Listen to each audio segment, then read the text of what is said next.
ഈശോ മിശിഹായ്ക്ക് സ്തുതിയായിരിക്കട്ടെ. ഞാൻ മാണിപ്പറമ്പിലച്ചൻ. ദുഃഖശനിയാഴ്ച നമ്മൾ ദൈവത്തെ കൊന്നു. പ്രത്യക്ഷത്തിൽ സഭയുടെ ശത്രുക്കളുടെ, ദൈവത്തിൻ്റെ ശത്രുക്കളുടെ വിജയദിനമാണ് ദുഃഖശനി.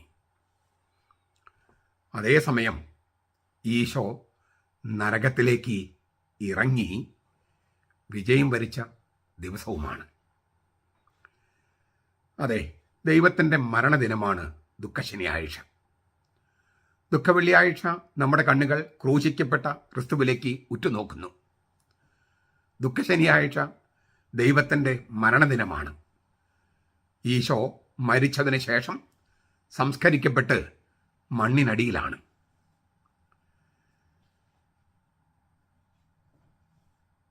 അങ്ങനെ ചിന്തിക്കുന്നവർ ഇപ്പോഴുമുണ്ട്, നമ്മുടെ കൂട്ടത്തിലുണ്ട്. കുരിശിൻ്റെ വഴിയുമായി വന്നവരെ നേരിടാൻ 2 ബസ് പോലീസിനെ വിന്യസിച്ച സഭാ നേതൃത്വം പ്രത്യക്ഷത്തിൽ വിജയിച്ചു നിൽക്കുന്ന ദിവസമാണ് ദുഃഖശനി. സ്ഥലം മാറ്റം കൊടുത്തിട്ടും മാറിപ്പോകാതെ ധിക്കാരത്തിൽ കടിച്ചു തൂങ്ങി നിൽക്കുന്നവർ, കത്തീഡ്രൽ ദേവാലയത്തിലും ബസിലിക്കയിലും ഒക്കെ നിൽക്കുന്നവർ, അവർക്ക് പിന്തുണ കൊടുക്കുന്നവർ വിജയിച്ചു നിൽക്കുന്നുവെന്ന് തോന്നുന്ന ദിവസമാണ് ദുഃഖശനി. ദൈവം മരിച്ചു, നമ്മൾ ദൈവത്തെ കൊന്നു. നമ്മുടെ ഈ കാലയളവിൽ എത്രയോ പേരാണ് നിരീശ്വരന്മാരായിട്ട് നടക്കുന്നത്. പാശ്ചാത്യ ലോകത്ത് നിരീശ്വരവാദം, 2ാം ലോകമഹായുദ്ധവുമായിട്ട് ബന്ധപ്പെട്ടാണ് നിരീശ്വരവാദം ശക്തി പ്രാപിച്ചത്. പണ്ട് മുതലേ നിരീശ്വരവാദമുണ്ട്. 2 പ്രാവശ്യം ബൈബിളിൽ എഴുതിയിട്ടുണ്ട്, മുകളിൽ ദൈവമില്ല എന്ന് വിഡ്ഢി മണ്ടൻ ഉള്ളിൽ പറഞ്ഞു. മുകളിൽ ദൈവമില്ല എന്ന് മൂഢൻ ഉള്ളിൽ പറഞ്ഞു. 2 പ്രാവശ്യം ബൈബിൾ എഴുതിയിട്ടുണ്ട്. എന്ന് വെച്ചാൽ ക്രിസ്തുവിന് മുമ്പ്, എത്രയോ വർഷങ്ങൾക്ക് മുമ്പ് തൊട്ട് ചില നിരീശ്വരന്മാരൊക്കെ ഉണ്ടായിരുന്നു. അപ്പം അതൊന്നും പുതിയൊരു പ്രതിഭാസമല്ല.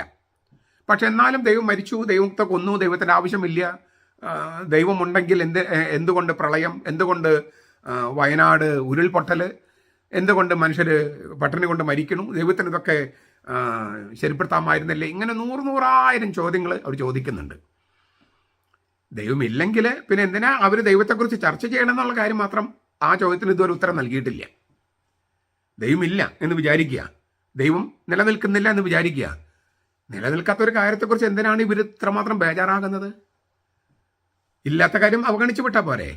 അപ്പോൾ ഈ നിരീശ്വരന്മാർക്കും യുക്തിവാദികൾക്കും എന്തുകൊണ്ടാണ് ദൈവചോദ്യത്തെ മറികടക്കാൻ പറ്റാത്തത്? അത് മനുഷ്യന്റെ മനസ്സിൽ ദൈവം മനുഷ്യനാക്കുന്ന പ്രക്രിയ അല്ല, ദൈവം മനുഷ്യനെ സൃഷ്ടിക്കുന്ന പ്രക്രിയയിൽ മനുഷ്യന് ജന്മസിദ്ധമായി നൈസർഗികമായി കൊടുത്തിരിക്കുന്നതാണ് ദൈവചിന്ത. അത് മറികടക്കാൻ ഒരു നിരീശ്വരനും കഴിയില്ല. ദൈവം മരിച്ചു, ദൈവത്തെ കൊന്നു, ദൈവമില്ല എന്നൊക്കെ പറഞ്ഞുകൊണ്ട് നടക്കാം, ഞാൻ പള്ളി പോകില്ല എന്നൊക്കെ പറഞ്ഞുകൊണ്ട് നടക്കാം. ദൈവചിന്തയെ മറികടക്കാൻ, ദൈവചോദ്യത്തെ മറികടക്കാൻ ഒരു മനുഷ്യനും കഴിയില്ല. അതെ, പക്ഷെ എങ്കിലും ഈ വീമ്പിളക്കലും തുടരാം. ദൈവം മരിച്ചു, ദൈവം ലോകത്ത് ഹാജരില്ലെന്ന് പറയാം, അവൻ ശവകുടീരത്തിനുള്ളിലാണ്, അവന് ഒരിക്കലും ജീവിക്കില്ലെന്ന് പറയാം, അവനോട് സംസാരിക്കില്ല, നമുക്കവനോടൊന്നും മറുത്ത് പറയാനില്ല, നമുക്കവന് വിസ്മരിക്കാം. ഇങ്ങനെയെല്ലാം ചിന്തിക്കുന്നവര് വിജയിച്ചു നിൽക്കുന്ന ദിവസമാണ് ദുഃഖശനി. അതെ, ദൈവം മരിച്ചു, നാം അവനെ കൊന്നു. നിരീശ്വരവാദിയായ ഫ്രീഡറിക് നീച്ചയുടെ ഈ വാക്കുകൾ ഭാഷാശാസ്ത്രപരമായി നോക്കിയാൽ ക്രിസ്തീയ പീഡാനുഭവ ഭക്തിയുടെ പാരമ്പര്യവുമായി ബന്ധപ്പെട്ടതാണ്. ദുഃഖശനിയുടെ ഉള്ളടക്കത്തെ അത് പ്രകാശിപ്പിക്കുന്നു. അവൻ നരകത്തിലേക്ക് ഇറങ്ങി, ഈശോ നരകത്തിലേക്ക് ഇറങ്ങി. നമ്മൾ വിശ്വാസപ്രമാണത്തിൽ ചൊല്ലുന്നു അത്. ഇതുമായിട്ട് ബന്ധപ്പെട്ട് പല വീഡിയോസ് ഞാൻ മുമ്പ് ചെയ്തിട്ടുണ്ട്. അതൊക്കെ നിങ്ങൾക്ക് സ്ഥിരമായി കാണുക എന്നുള്ളതാണ് ഇതിന് ഉത്തരം. അതിൻ്റെയൊക്കെ ലിങ്ക് ഇടാന്ന് പറഞ്ഞാൽ 2000 ചില്ലാനം വീഡിയോസായി. അപ്പോൾ അതെല്ലാം കണ്ടെത്തി ഇടുക എന്ന് പറഞ്ഞാൽ എന്നെ സംബന്ധിച്ച് എളുപ്പമല്ല. സ്ഥിരമായിട്ട് കാണാൻ താല്പര്യമുള്ള കാണുക, അല്ലെങ്കിൽ പരസ്പരം നിങ്ങൾ പങ്കുവെക്കാനായിട്ട് നോക്കുക. പൗലോസ് ഇതുമായിട്ട് ബന്ധപ്പെട്ട് ഒരു വചനം പറയുന്നുണ്ട്. അതാണ് ഞാൻ ഇന്ന് ധ്യാന വിഷയമാക്കുന്നത്. എഫെസസ് ലേഖനത്തിലെ 4-ാമത്തെ അധ്യായം 9-10 വാക്യങ്ങൾ.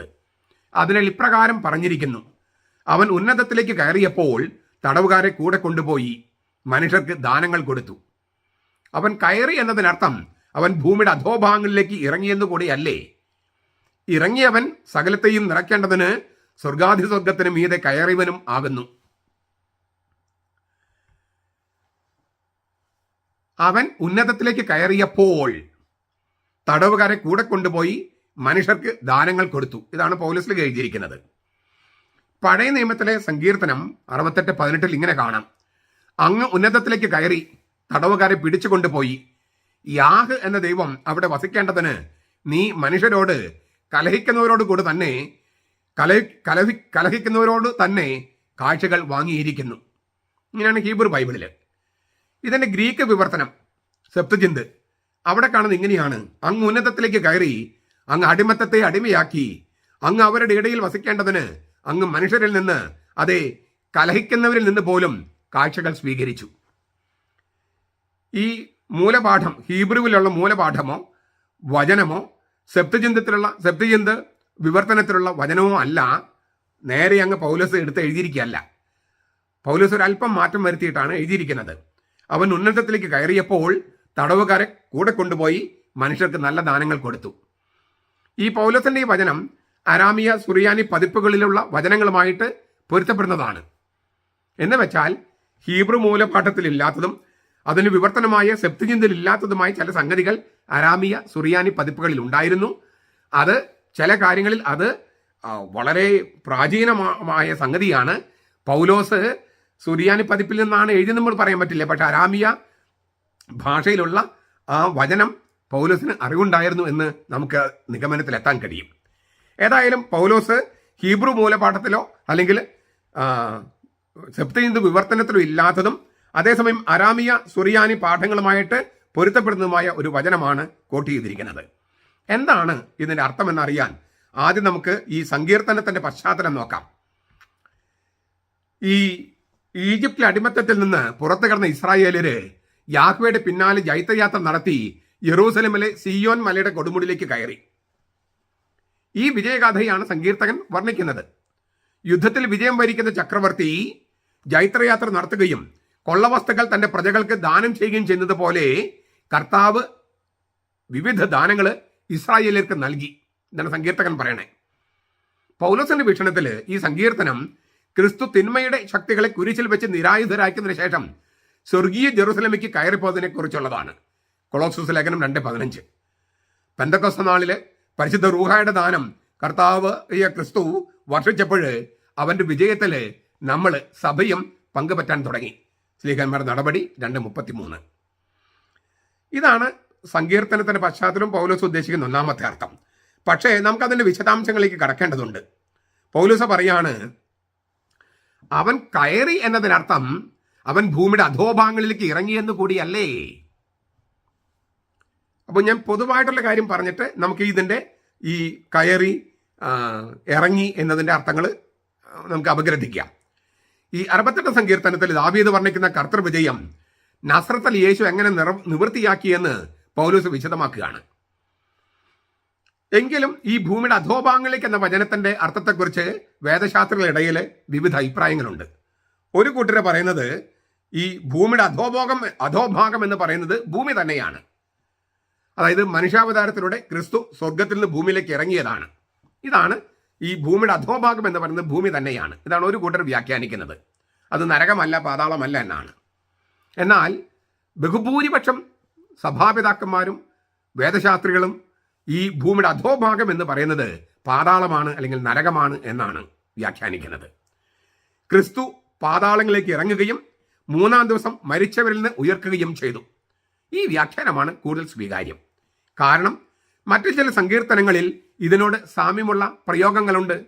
സങ്കീർത്തനം 63:9, 139:15. അവിടെയെല്ലാം ഉദ്ദേശിക്കുന്നത് മരിച്ചവരുടെ താവളമായ പാതാളമാണ്. മരിച്ചവരുടെ ഇടയിലേക്ക് ഇറങ്ങിയ ക്രിസ്തു അവിടെ തടവിലാക്കപ്പെട്ടിരുന്ന നീതിമാന്മാരെ മോചിപ്പിച്ച് സ്വർഗത്തിലേക്ക് നയിച്ചു. 1 പെത്രോസ് 3:18-19. കത്തോലിക്ക സഭയുടെ മതബോധനം 632, 633.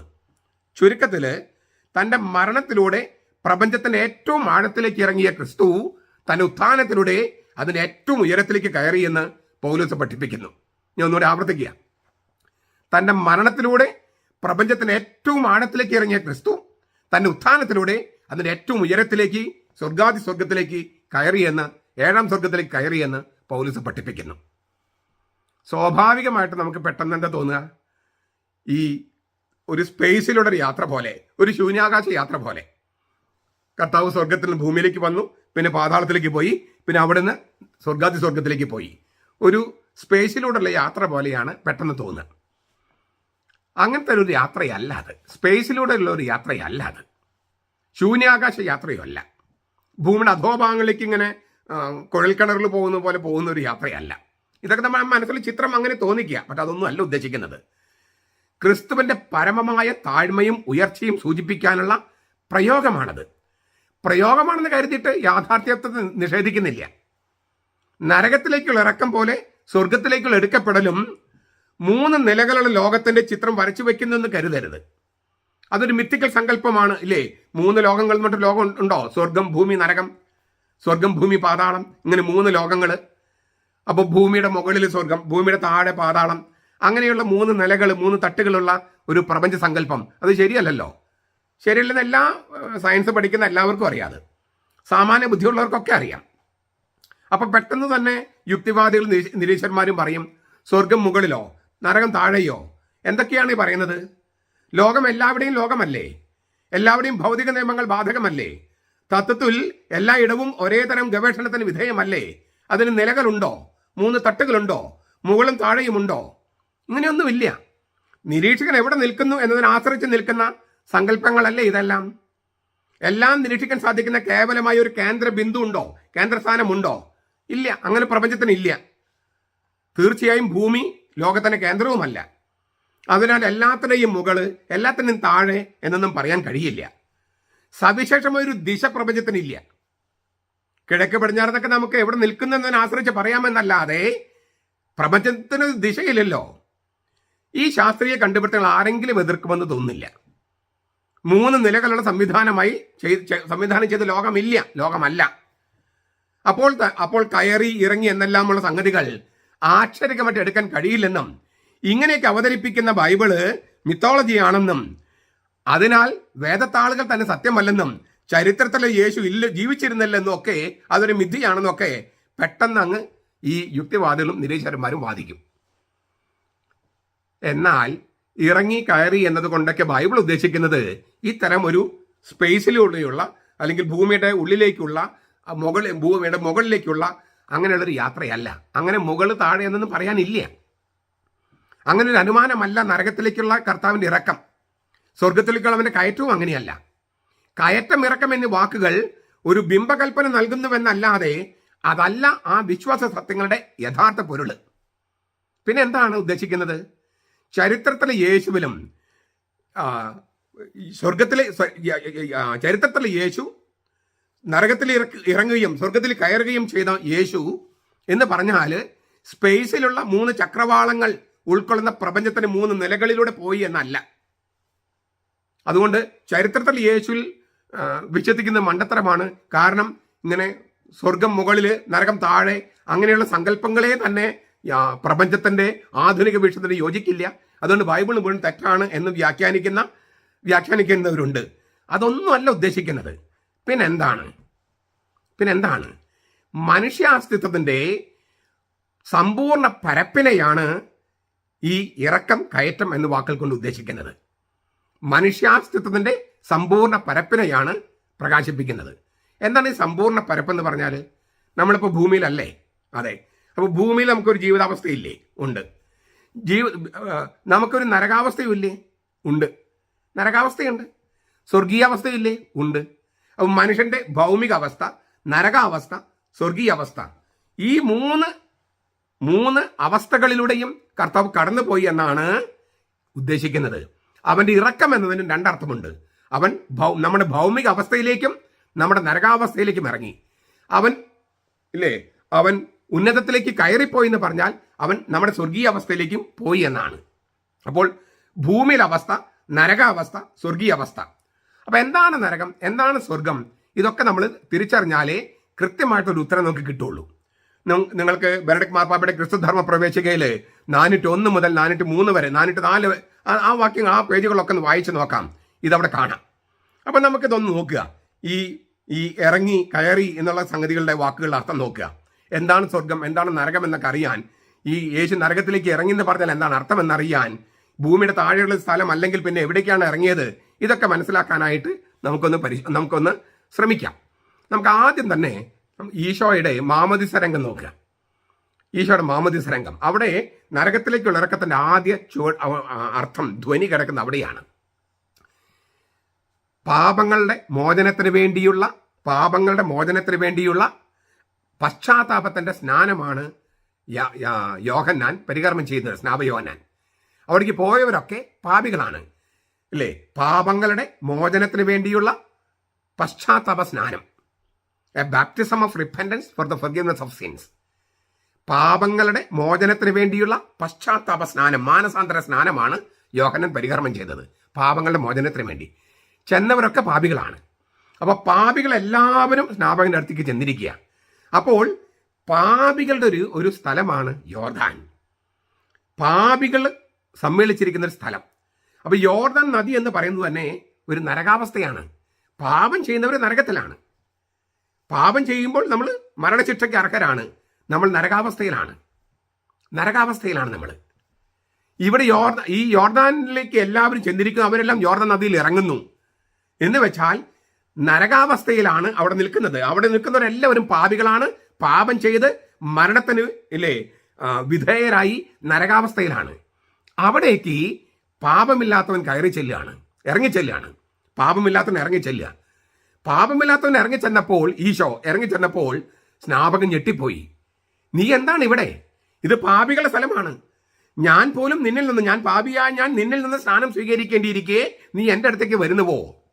അപ്പോൾ ഈശോ പറഞ്ഞു, ഇപ്പോൾ ഇതിനെ സമ്മതിക്കുക. അങ്ങനെ സർവ്വനീതിയും ദൈവത്തിന്റെ സർവ്വനീതിയും പൂർത്തിയാകേണ്ടതുണ്ട്. അതായത് പാപികളുടെ സ്ഥലത്തേക്ക് പാപമില്ലാത്തവൻ ഇറങ്ങിച്ചെന്ന് ആ വെള്ളത്തിലേക്ക് അങ്ങ് ഇറങ്ങുകയാണ്. പാപികളുടെ അവസ്ഥയിലേക്ക് ഇറങ്ങുകയാണ്. നരകാവസ്ഥയിലേക്ക് ഇറങ്ങുകയാണ്. മരണാവസ്ഥയിലേക്ക് ഇറങ്ങുകയാണ്. അതൊരു കാഴ്ചക്കാരന്റെ റോളിലല്ല. നരകത്തിന്റെ അധിപനാണ് സാത്താൻ. ഈ ബേൽസബൂൽ സംഭവവുമായിട്ട് ബന്ധപ്പെട്ട് നിനക്ക് പിശാചബാധയുണ്ട്, പിശാചുക്കളെ തലവനായ ബേൽസബൂലിനെ കൊണ്ടാണ് നീ പിശാചുക്കളെ ഒഴിവാക്കുന്നതൊക്കെ ഇങ്ങനെ ഒഴിച്ചു കളയുന്നു പറഞ്ഞപ്പോൾ കർത്താവ് കൊടുത്ത മറുപടിയിൽ ഈ നരകാവസ്ഥയിലേക്ക് അവൻ ഇറങ്ങിയതിനെ കുറിച്ച് പറയുന്നുണ്ട്. ശക്തനായ ഒരുവനെ ബന്ധിക്കണമെങ്കിൽ അവനെ ആദ്യം ബന്ധിക്കണം. അവന്റെ ഭവനത്തിന് കാവൽ നിൽക്കുമ്പോൾ അവന്റെ വീട് കൊള്ളയടിക്കാൻ പറ്റില്ല. ശക്തനായവൻ കാവൽ നിൽക്കുമ്പോൾ അവന്റെ വീട് കൊള്ളയടിക്കണമെങ്കിൽ ആദ്യം ശക്തനായവനെ ബന്ധിക്കണം. ശക്തനായവൻ ആരാണ്? സാത്താൻ. അവന്റെ ഭവനം ഏതാണ്? പാതാളം അല്ലെങ്കിൽ നരകം. അതിന് കാവൽ നിൽക്കുകയാണ് സാത്താനും സാത്താന്റെ കിങ്കരന്മാരും. യേശു പാതാളത്തിലേക്ക്, നരകത്തിലേക്ക് ഇറങ്ങി, പാപികളുടെ അവസ്ഥയിലേക്ക് ഇറങ്ങി. ഈ പാപികള് ആരാണ്? ഇപ്പൊ ഞാൻ പാപം ചെയ്യുമ്പോൾ സാത്താന്റെ അടിമയാണ്. എന്നെ നരകത്തിലിട്ടിട്ട് സാത്താൻ കാവൽക്കാരൻ നിർത്തിയിരിക്കുക, പിശാചുക്കൾ നിർത്തിയിരിക്കുക. അവിടേക്ക് ഇറങ്ങിയിട്ട് എൻ്റെ നരകാവസ്ഥയിലേക്ക്, പാപാവസ്ഥയിലേക്ക്, മരണാവസ്ഥയിലേക്ക് കർത്താവ് ഇറങ്ങിയിട്ട്, നമ്മുടെ ഓരോരുത്തരുടെ അവസ്ഥയിലേക്ക് ഇറങ്ങിയിട്ട് അവൻ ആദ്യം ചെയ്തെന്താണ്? സാത്താനെ ബന്ധിച്ചു. ശക്തനായ സാത്താനെ ബന്ധിച്ച അതിശക്തനാണ് ക്രിസ്തു. എന്നിട്ട് നരകത്തിന്റെ താക്കോലുകൾ അവൻ കൈക്കലാക്കി. ആര്? ഉത്തിതനായ കർത്താവ്. വെളിപാട് പുസ്തകം 1-ാമത്തെ അധ്യായം 18-ാമത്തെ വാക്യം. മരണത്തിന്റെയും നരകത്തിന്റെയും താക്കോലുകൾ ഉത്ഥാനം ചെയ്ത എൻ്റെ കയ്യിലാണ്.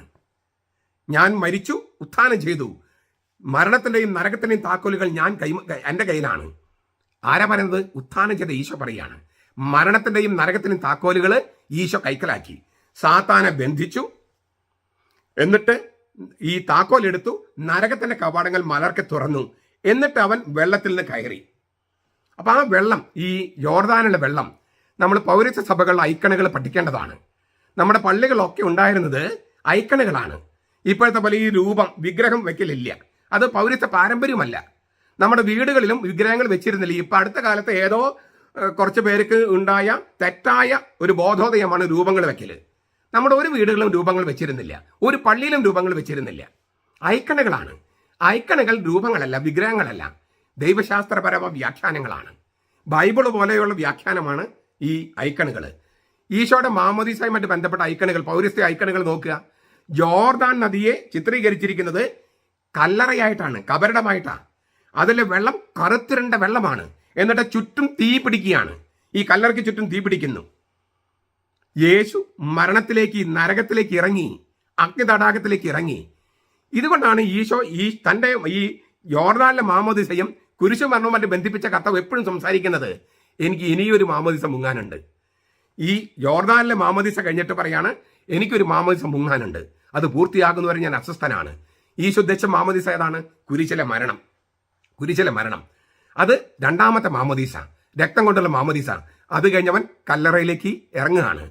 ആ കുരിശ മരണത്തിലൂടെ കല്ലറയിലേക്ക് ഇറക്കുന്ന അതിന്റെ മുൻ ആസ്വാദനമാണ് ജോർദാനിലെ ഈ പാപികളുടെ സ്ഥലത്തേക്ക് പാപമില്ലാത്തവൻ ഇറങ്ങിച്ചെല്ലുന്നത്, അവരുടെ മരണാവസ്ഥയിലേക്ക്, നരകാവസ്ഥയിലേക്ക് ഇറങ്ങിച്ചെല്ലുന്നത്.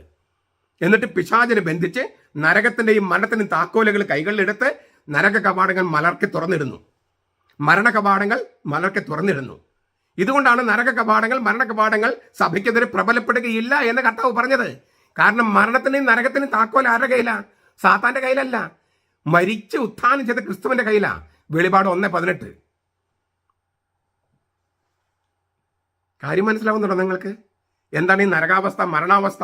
എന്താണ് ഈ നരകത്തിലേക്ക് ഇറങ്ങിയെന്ന് പറഞ്ഞാൽ? ഇങ്ങനെ 3 നിലകളുള്ള സ്വർഗം, ഭൂമി, പാതാളം, അങ്ങനെ തട്ടല്ല എന്ന് പറഞ്ഞതിന്റെ അർത്ഥം മനസ്സിലായോ?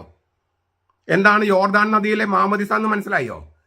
എന്തുകൊണ്ടാണ് നദിയിൽ മാമോദിസ മുക്കരുത് ക്രിസ്ത്യാനികൾ എന്ന് പറയുന്നതിന്റെ അർത്ഥം മനസ്സിലായോ? ഇല്ലേ? ഞാൻ നിങ്ങളെ ജലം കൊണ്ട് സ്നാനപ്പെടുത്തുന്നു, നദിയിലെ ജലം കൊണ്ട്. അവൻ ക്രിസ്തു പരിശുദ്ധാത്മാവ് കൊണ്ട്, ഭക്തി കൊണ്ട് സ്നാനപ്പെടുത്തും. അത് മുകളിൽ നിന്നാണ്, കർത്താവിന്റെ വിലാപ്പുറന്ന് ഒഴുകിയ ജീവജലം. അതുകൊണ്ടാണ് പുരോഹിതൻ ഈ തലയിലേക്ക് വെള്ളം ഒഴിക്കുന്നത് മുകളിൽ നിന്ന്. മരിച്ചു കിടക്കുന്ന ക്രിസ്തുവിന്റെ താഴെയാണ് കുഞ്ഞിനെ പിടിക്കുന്നത്. ആ കർത്താവിന്റെ വിലാപ്പുറത്തുള്ള ജീവജലം മുകളിൽ നിന്നാണ് ഒഴുകുന്നത്. നിങ്ങൾ ഉന്നതത്തിൽ നിന്ന് ശക്തി ധരിക്കുന്നത് ഇവിടെ നിൽക്കാനാ പറഞ്ഞത്. ഉന്നതത്തിൽ നിന്ന്, മുകളിൽ നിന്ന്, അല്ലാണ്ട് നദിയിലേക്ക് ഇറക്കുമല്ല. അത് യേശു നരകത്തിലേക്ക് ഇറങ്ങിയതാണ്. നമ്മൾ നരകത്തിലേക്ക് ഇറങ്ങുന്നത് പാപം ചെയ്യുമ്പോഴാണ്. നമ്മൾ പാപം ചെയ്യുമ്പോൾ, ആ പാപം ചെയ്യുന്ന നരകാവസ്ഥയിൽ കിടക്കുമ്പോൾ, മരണാവസ്ഥയിൽ കിടക്കുമ്പോൾ കർത്താവ് അവിടേക്ക് ഇറങ്ങി നമ്മെ പൊക്കിക്കൊണ്ടുവരികയാണ്. അതിലേക്ക് ഞാൻ വരാം. അപ്പോൾ ഇതാണ് ഈ നരകാവസ്ഥ, മരണാവസ്ഥ എന്ന് പറയുന്നതിന്റെ അർത്ഥവും ഈശോയുടെ 2 മാമോദീസകൾ, ജലം കൊണ്ടുള്ള മാമോദീസയും രക്തം കൊണ്ടുള്ള മാമോദീസയും, അതിന്റെ ഒരു ചെറിയ രൂപം നിങ്ങൾക്ക് കിട്ടിയെന്ന് ഞാൻ വിചാരിക്കുന്നു. ഇനി നമുക്ക് ഈ അധോലോകം ഇല്ലേ, അവൻ കയറി എന്നതിനർത്ഥം അവൻ ഭൂമിയുടെ അധോഭാഗങ്ങളിലേക്ക് ഇറങ്ങി എന്നല്ലേ? അധോഭാഗം എന്നതിന്റെ അർത്ഥം നമുക്ക് നോക്കാം. നരകം എന്ന അവസ്ഥയിലേക്ക് യേശു ഇറങ്ങി എന്നർത്ഥം. നമ്മുടെ നരകാവസ്ഥയിലേക്ക്, നരകം എന്ന അവസ്ഥയിലേക്ക് ഇറങ്ങി. പ്രപഞ്ചത്തിന് വെളിയിലുള്ള ആഴമല്ല നരകം. ഞാൻ ഒന്നുകൂടി പറയാണ്, പ്രപഞ്ചത്തിന് വെളിയിലുള്ള ആഴമല്ല നരകം. എൻ്റെ ദൈവമേ, എൻ്റെ ദൈവമേ, എന്തുകൊണ്ട് നീ എന്നെ കൈവിട്ടു എന്ന് ഈശോ കുരിശിൽ കിടന്ന് പ്രാർത്ഥിക്കുമ്പോൾ സ്ഥലത്തെ സംബന്ധിക്കുന്ന ഒരു സൂചനയും നൽകിയിട്ടില്ല.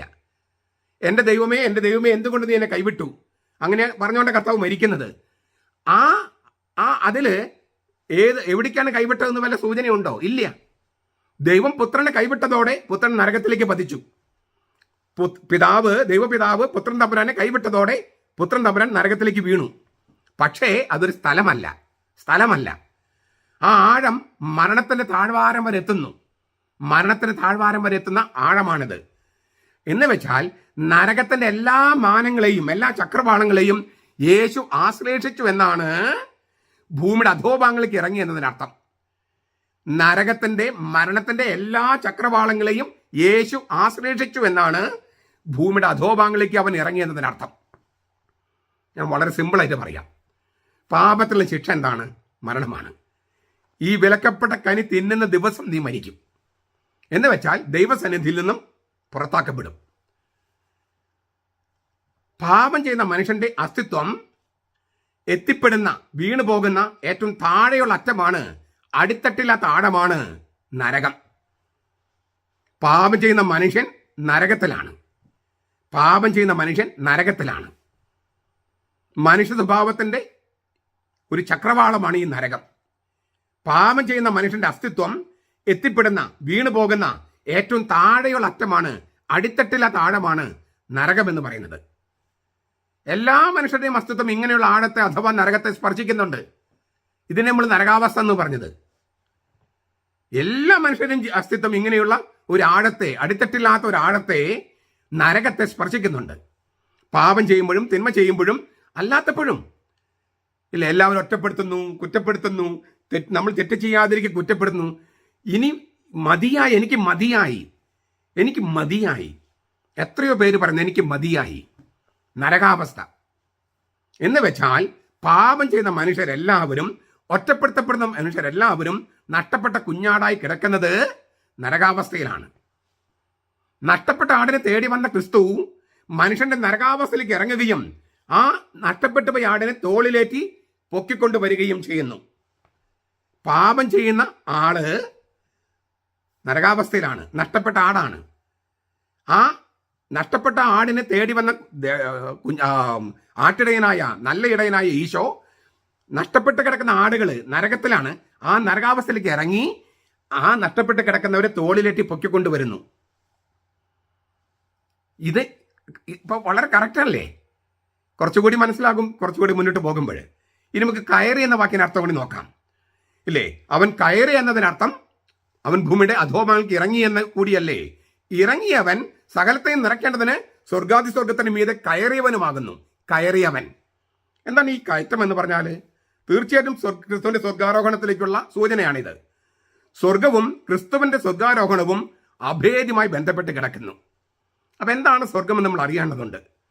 മനുഷ്യാസ്ത്രത്തിന്റെ എതിർദിശയിൽ അതിന് മുകളിലേക്കും താഴേക്കും നീളുന്ന അനന്തമായ അകലത്തിന് അറ്റമാണ് ക്രിസ്തുവിന്റെ സ്വർഗാരോഹണം.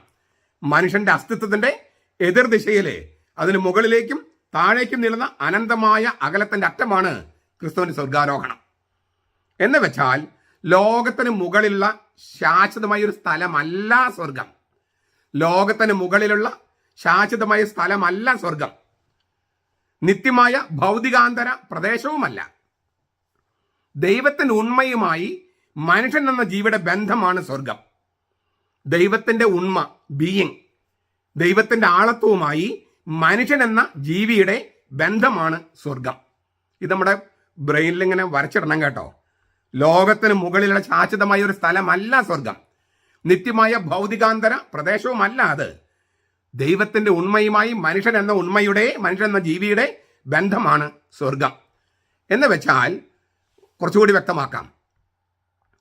ക്രിസ്തുവിന്റെ സ്വർഗാരോഹണത്തിന് മുൻപ് ദൈവത്തിന്റെ നിയതമായ കൽപ്പനയാൽ പാപത്തിന് ശിക്ഷ എന്ന പോലെ മനുഷ്യൻ പ്രവേശിക്കാതിരിക്കാനായി അടച്ചുപൂട്ടിയതും അത് തുറക്കാനായി മറ്റൊരു നിയത സംഭവം ആവശ്യമായിരുന്നതുമായ സ്ഥലമല്ല സ്വർഗം. ഞാൻ ഒന്നുകൂടി ആവർത്തിക്കാം. ക്രിസ്തുവിന്റെ സ്വർഗാരോഹണത്തിന് മുമ്പ് ദൈവത്തിന്റെ നിയതമായ കൽപ്പനയാൽ പാപത്തിന് ശിക്ഷ എന്ന പോലെ മനുഷ്യൻ പ്രവേശിക്കാതിരിക്കാനായി അടച്ചുപൂട്ടിയ ഒരു സ്ഥലം, പിന്നെ അത് തുറക്കാനായി മറ്റൊരു നിയതമായ സംഭവം, എന്താണ്? മനുഷ്യന്റെ ക്രിസ്തുവിന്റെ മരണ ഉത്ഥാനവും ആവശ്യമായിരിക്കുന്ന ഒരു സ്ഥലമല്ല സ്വർഗം. മറിച്ച് ദൈവവും മനുഷ്യനും തമ്മിലുള്ള സംഗമത്തിൽ നിന്നാണ് സ്വർഗം ഉണ്ടാകുന്നത്. ദൈവവും മനുഷ്യനും തമ്മിലുള്ള കോൺഫ്ലുവൻസ് എന്ന് പറയും. കോൺഫ്ലുവൻസ്, സംഗമത്തിൽ നിന്നാണ് സ്വർഗം ഉണ്ടാകുന്നത്. ദൈവവും മനുഷ്യനും തമ്മിലുള്ള സംഗമം സംഭവിച്ചത് ക്രിസ്തു മരണത്തിലൂടെ പുതിയ ജനസിലുള്ള ജീവനിലേക്ക്, തിരുവുത്ഥാനത്തിലേക്ക് ജീവശാസ്ത്രപരമായി ജീവൻ അതീതമായി കടന്നുപോയപ്പോഴാണ്. ഇതൊക്കെ വളരെ ശ്രദ്ധിച്ച് കേൾക്കേണ്ട വചനമാണ്. ദൈവവും മനുഷ്യൻ നമ്മളെ സംഗമം എപ്പോഴാണ് സംഭവിച്ചത്? ക്രിസ്തു മരിച്ചു, നരകത്തിലേക്ക് ഇറങ്ങി, പിന്നെ അവൻ മരിച്ചവൻ ഉത്ഥാനം ചെയ്ത് പുതിയ ജനസിലുള്ള ജീവനിലേക്ക് പ്രവേശിച്ചു. പുതിയ ജനസിലുള്ള ജീവൻ, ജീവശാസ്ത്രപരമായ ജീവൻ, അതീതമായ ജീവൻ, മരണവും അഴുകലും എന്ന നിയമങ്ങൾക്ക് വിധേയമല്ലാത്ത ജീവൻ, അതിലേക്ക് പ്രവേശിച്ചപ്പോഴാണ് ദൈവവും മനുഷ്യൻ തമ്മിലുള്ള ഈ സംഗമം സംഭവിച്ചത്. അതിനാൽ മനുഷ്യവംശത്തിന്റെയും ഭാവിയാണ് സ്വർഗം. എല്ലാ മനുഷ്യവംശത്തിന്റെ തന്നെ ഭാവിയാണ് സ്വർഗം. മനുഷ്യവംശത്തിന് സ്വയം നൽകാൻ കഴിയാത്തതാണത്. സ്വയം നൽകാൻ കഴിയില്ല ഈ സ്വർഗീയ അവസ്ഥ. മനുഷ്യവംശം അതിനായി കാത്തിരിക്കുന്നതിനാൽ അത് അടയ്ക്കപ്പെട്ട് കിടക്കുകയാണ്. ഈ ദൈവവും മനുഷ്യൻ നമ്മൾ സംഗമം, ഈ സ്വർഗം, അത് യാഥാർത്ഥ്യമായെങ്കിലും നമ്മൾ അതിലേക്ക് കാത്തിരിക്കുന്നതിനാൽ അത് നമ്മെ സംബന്ധിച്ചിടത്തോളം അടയ്ക്കപ്പെട്ട് കിടക്കുകയാണ്. അത് ആദ്യമായി തുറക്കപ്പെട്ടത് തൻ്റെ അസ്തിത്വ മണ്ഡലം ദൈവികമായിരിക്കുന്ന ആ മനുഷ്യനിലൂടെ, ക്രിസ്തുവിലൂടെ ദൈവം സൃഷ്ടിയായി മനുഷ്യലേക്ക് പ്രവേശിച്ചപ്പോഴാണ്. ഈ സ്വർഗം ആദ്യമായി തുറക്കപ്പെടുന്നത് തൻ്റെ അസ്തിത്വ മണ്ഡലം തന്നെ ദൈവികമായിരിക്കുന്ന ആള്, ആ മനുഷ്യൻ ക്രിസ്തു, ആ ക്രിസ്തുവിലൂടെ, ആ മനുഷ്യനിലൂടെ ദൈവം സൃഷ്ടിയായി മനുഷ്യലേക്ക് പ്രവേശിച്ചപ്പോഴാണ് മനുഷ്യാവതാരം. പിന്നെ അവൻ മരിച്ചു, ഉത്ഥാനം ചെയ്തു, എന്നിട്ട് അവൻ കുർബാനയിലൂടെ വരുന്നു. അപ്പോൾ സൃഷ്ടിയായ മനുഷ്യനിലേക്ക് ദൈവവും മനുഷ്യനുമായ ക്രിസ്തു വരുമ്പോഴാണ് സ്വർഗം തുറക്കപ്പെടുന്നത്.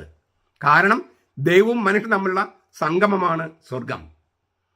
ദൈവവും മനുഷ്യനും തമ്മിലുള്ള സംഗമമാണ് സ്വർഗം എന്നതുകൊണ്ടും തൻ്റെ അസ്തിത്വ മണ്ഡലം തന്നെ ദൈവികമായിരിക്കുന്ന മനുഷ്യൻ അതിലൂടെ മനുഷ്യാവതാരം ചെയ്ത് മരിച്ച് ഉത്ഥാനം ചെയ്തപ്പോഴാണ് അത് തുറക്കപ്പെട്ടത് എന്നതിനാലും ദൈവം മനുഷ്യനായ ആള് നമ്മിലേക്ക് പ്രവേശിക്കുമ്പോഴാണ് നമുക്ക് സ്വർഗം തുറക്കപ്പെടുന്നത്, നമുക്ക് സ്വർഗീയ അവസ്ഥ ഉണ്ടാകുന്നത്. അത് കൗദാശികമായി സംഭവിക്കുന്നത് കൂദാശികളിലൂടെയാണ്, സവിശേഷമായിട്ട് ദിവ്യകാരണത്തിലൂടെയാണ്. ഇതിനകത്ത് വല്ല മിത്തോളജി ഉണ്ടോ? എല്ലാം യാഥാർത്ഥ്യമല്ലേ? ക്രിസ്തുധർമ്മ പ്രവേശിക 404 പേജൊക്കെ നിങ്ങൾക്ക് വായിക്കാം. 400 മുതലുള്ള ഇത് വായിക്കാം. 404 ഈ കാര്യങ്ങൾ കിടപ്പുണ്ട്. അപ്പോൾ യേശു നരകത്തിലേക്ക് ഇറങ്ങുന്ന വിശ്വാസ പ്രമാണത്തിലെ ഈ വകുപ്പ്, അത് എന്താണ് ഈ വകുപ്പ് പറയുന്നത്? നമ്മുടെ അവസാന ഏകാന്തതയിലൂടെ, അതായത് മരണത്തിലൂടെ യേശു നടന്നുപോയി എന്നാണ് ഒന്നാമത്തെ അർത്ഥം. നമ്മുടെ അവസാന ഏകാന്തതയിലൂടെ, മരണത്തിലൂടെ യേശു നടന്നുപോയി. ഉപേക്ഷിക്കപ്പെട്ട നമ്മുടെ അവസ്ഥയുടെ അത്യഗാധതയിലേക്ക് തന്റെ പീഡാനുഭവത്തിലൂടെ യേശു കടന്നുപോയി. എന്തുകൊണ്ട് എന്നെ ഉപേക്ഷിച്ചു എന്നല്ലേ നമ്മളെല്ലാവരും ചോദിക്കുന്നത്. എൻ്റെ അപ്പൻ എന്തുകൊണ്ട് എന്നെ ഉപേക്ഷിച്ചു, എൻ്റെ ഭർത്താവ് എന്തുകൊണ്ട് എന്നെ ഉപേക്ഷിച്ചു, എൻ്റെ മക്കൾ എന്തുകൊണ്ട് എന്നെ ഉപേക്ഷിച്ചു? അങ്ങനെ ഉപേക്ഷിക്കപ്പെട്ട നമ്മുടെ അവസ്ഥയുടെ ആ അടിത്തട്ടിലെ താഴത്തിലേക്ക്, അത്യഗാധതയിലേക്ക് തന്റെ പീഡാനുഭവത്തിലൂടെ യേശു കടന്നുപോയി. ഒരു ശബ്ദവും പ്രവേശിക്കാത്ത ഇടത്തില് ഇതാ അവൻ എത്തി നിൽക്കുന്നു. അങ്ങനെയാണ് അവൻ നരകത്തെ കീഴ്പ്പെടുത്തിയത്. ഒരു ശബ്ദവും കേൾക്കാത്ത, ഒരു സ്നേഹവും പ്രവേശിക്കാത്ത ഇടത്തില് ഇതാ യേശു എത്തി നിൽക്കുന്നു. അതാണ് നരകത്തിലേക്ക് ഇറങ്ങിയെന്ന് പറഞ്ഞാൽ അർത്ഥം. അപ്പോൾ നരകത്തെ അവൻ കീഴ്പ്പെടുത്തുന്നത് നരകത്തിൽ ഇറങ്ങിക്കൊണ്ടാണ്. കുറച്ചുകൂടി കൃത്യമായി പറഞ്ഞാൽ, മുമ്പ് നരകമായിരുന്ന മരണത്തെ അവൻ ഇപ്പോൾ കീഴടക്കി. ഇനി മരണം നരകമല്ല. മരണം ഇനി മുമ്പത്തെ പോലെയല്ല. മരണത്തിന്റെ നടുക്ക് ഇപ്പോൾ ജീവനുണ്ട്. കാരണം അതിനുള്ളിൽ സ്നേഹം എന്ന ക്രിസ്തു വസിക്കുന്നു. ഇനി മുതൽ മനഃപൂർവമായ സ്വയം വലയിതാവസ്ഥയാണ് നരകം. സ്വയം അടച്ചു കിട്ടുന്ന അവസ്ഥയാണ് നരകം. അതിനെ ബൈബിൾ വിളിക്കുന്ന രണ്ടാമത്തെ മരണമെന്നാണ്.